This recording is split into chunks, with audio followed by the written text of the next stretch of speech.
Greetings and salutations, ladies and gentlemen of YouTube. This is MazezRealm once again, and this is a very, very special video on my channel. Now, I know that a lot of YouTube commentators have been doing this for a really, really long time, and I've actually been commentating since 2007. And a lot of my new subscribers really don't know how long I've been around on YouTube. So now that I have actually reached a milestone in my YouTube career that I've really been looking forward to for a really long time, I decided to make a really special video for you guys. And this is basically my 100 plus subscriber tribute video. And as you can tell, this is not a modern Call of Duty video. This is actually a throwback video, and that brings me to the whole point of this video, and that is reviving my Call of Duty throwback series for my new subscribers. Now, for those of you who don't know what the Call of Duty throwback series was, it was actually the first series that I made on my channel.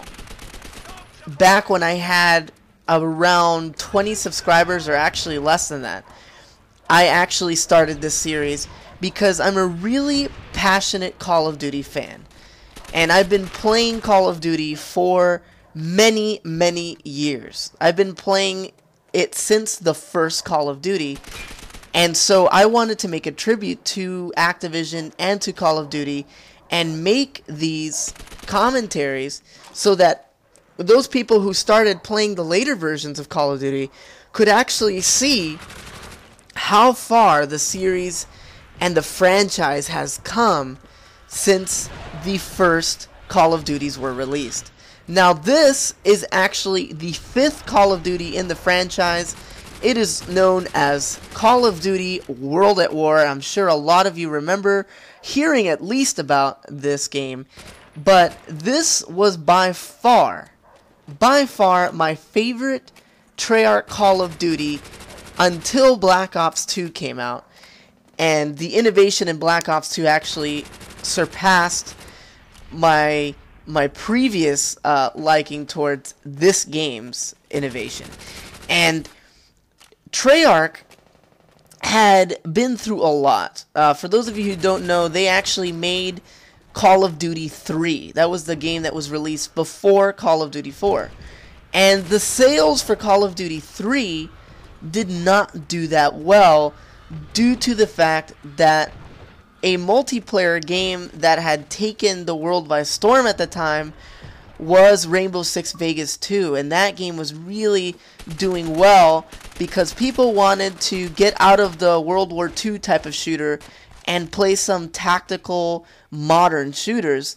And at the time, Rainbow Six Vegas 2 was what catered to a lot of people at that particular time. And so Call of Duty 3 did not do that well in sales. And it was a game that was very unique in that it had tons of vehicles, and it was just more like Battlefield than anything else. And in the Call of Duty Throwback series, I actually covered that game as well. But in World at War, they had a really interesting way of balancing the game. Just like Infinity Ward added all those perks and different customization to the Call of Duty franchise, Treyarch decided to add that exact same twist, but to the World War II era. And this was the last World War II era Call of Duty that was released. All of the other ones were in more recent times.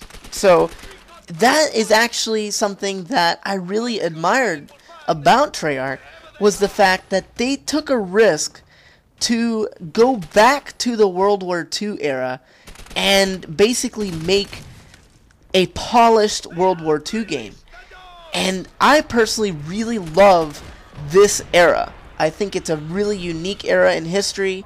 I think that the technology as far as the weapons and all of those things were far ahead of their time, and it was just really impressive to see that. And so I believe that Treyarch really had that in mind and wanted to really make a polished World War II game, and that's exactly what they did with World at War. Now, in World at War, the game was fairly decently balanced. The weapons were balanced pretty well, with the exception of the MP40. That was the weapon that was definitely overpowered in the game when it was first released. But the game patched, or Treyarch I should say, patched the MP40, and it was not as overpowered later on in the game's life cycle. So that was a really good thing as well. This game was also Treyarch's first game to implement kill streaks into their game.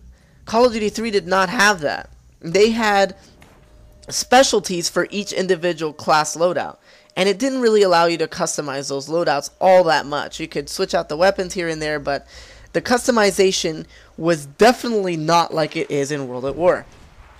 And what they really did well in World at War was adding that customization that you were used to in Call of Duty 4, but they added that exact same customization to a World War II era shooter. And that was really good.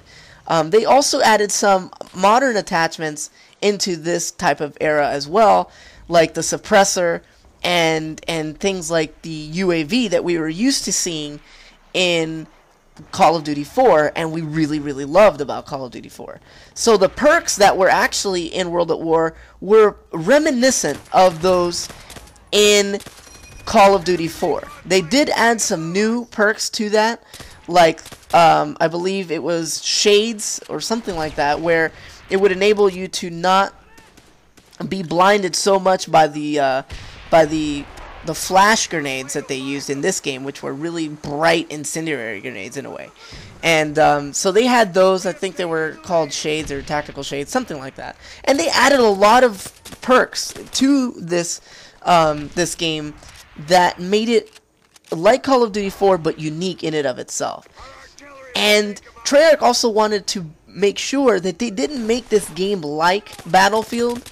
So they took away the vehicles with the exception of the tanks in the really large maps. And that was actually a really cool thing that Treyarch implemented. And it made it so that they had kill streaks for the first time, but they also let you take charge of tanks in multiplayer, and that was really a lot of fun. I just can't really reiterate that point enough as to how fun the tanks were to, how much fun they were to each individual player that used them. And that is a really cool thing about World at War. However, I will say that it was slightly overpowered because it was very difficult to take out the tanks. It took a team effort to do that. But it's good because it made your team want to fight harder to actually take out those tanks and then pick up the tanks and protect the tanks when your team was in possession of it when they spawned back in the map. And that was a cool thing. But another good thing that Treyarch did also was to balance that and make sure that the tanks were not in every level, but only in the really large levels. And so on the gameplay here, you don't really get a chance to see the tanks in action, but you do see two of my favorite maps in World at War. I had a lot of maps that I really liked in World at War. Macon was definitely one of them, and Dome, the original Dome, was awesome. I know that Modern Warfare 3 had a map called Dome as well, but this was the original Dome, and it was a really good map. Or this game was the first one to feature it, I should say. And it was a really good map. They also had a bunch of great maps like Bonsai, which was a DLC content drop in World at War.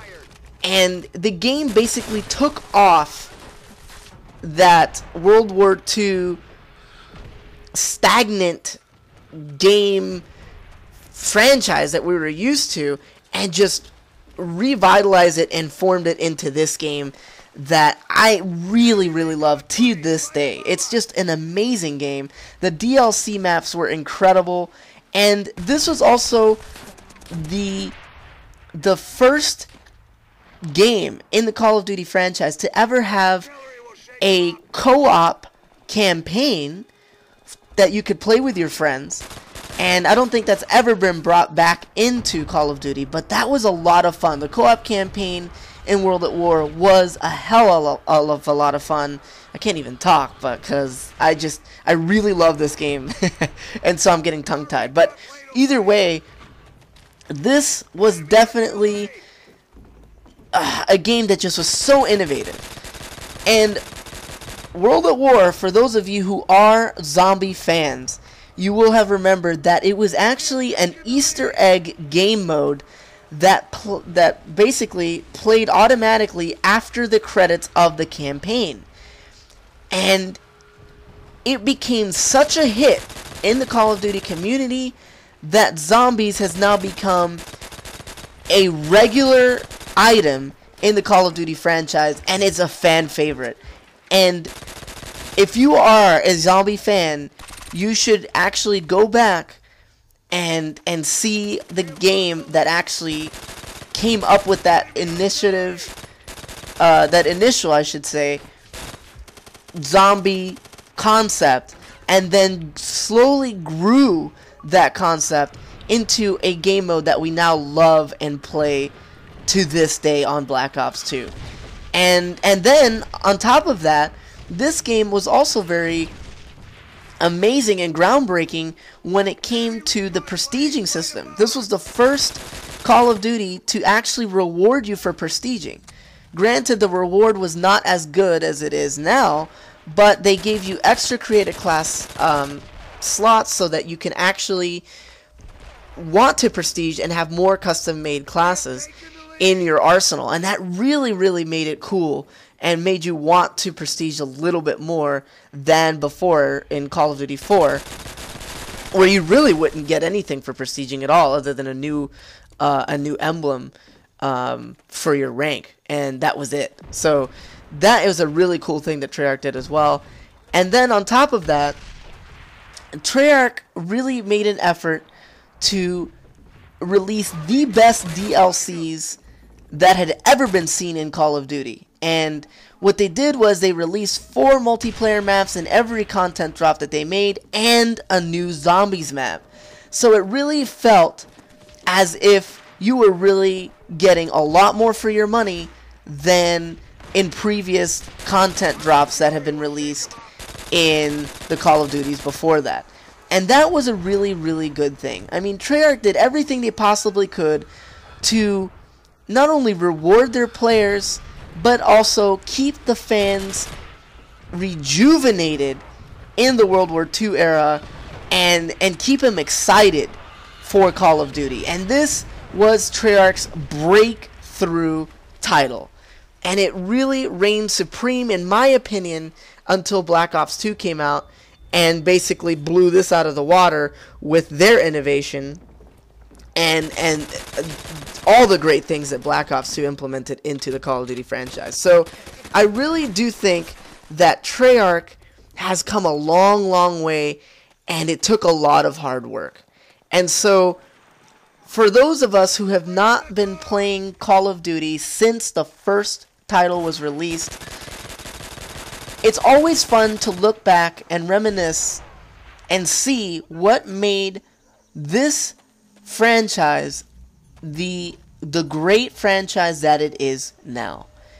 And it's just something that I wanted all of my new subscribers and all of my subscribers that have been here since the beginning, I wanted you guys to see another episode of my Call of Duty Throwback series. And it had been about a year since I had made a video of the Call of Duty Throwback series, and I just wanted to revisit that series and basically show you guys all of the previous Call of Duties that maybe you guys have not played. So I really, really sincerely hope that you guys enjoyed this episode, and I will catch you guys on my next video. And now it's just time for the outro of this video. And if you guys have not subscribed to my channel yet, you can easily do that by just clicking on the right hand corner over there on that subscribe button. It really helps me a whole lot if you do that.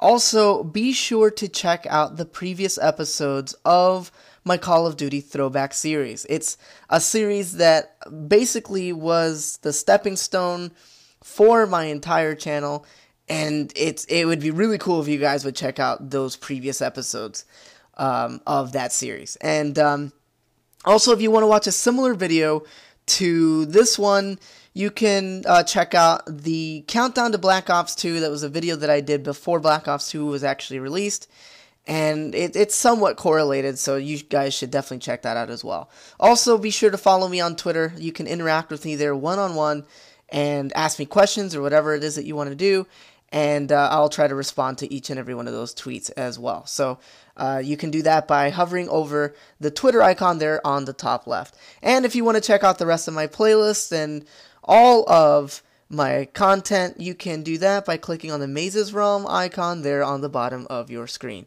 Also, be sure to stay tuned until the end of the credits so that you guys can actually see all of the stuff that went into editing this video, all of the people that I played with in World at War, and also anything else that you guys might have questions about regarding this video is going to be on the credits. And the credits are on every single one of my videos, and I really strongly suggest that you guys check out the credits all the way until the end and enjoy the music that goes with the credits as well. So hopefully you guys enjoyed this commentary, and I will catch you guys later.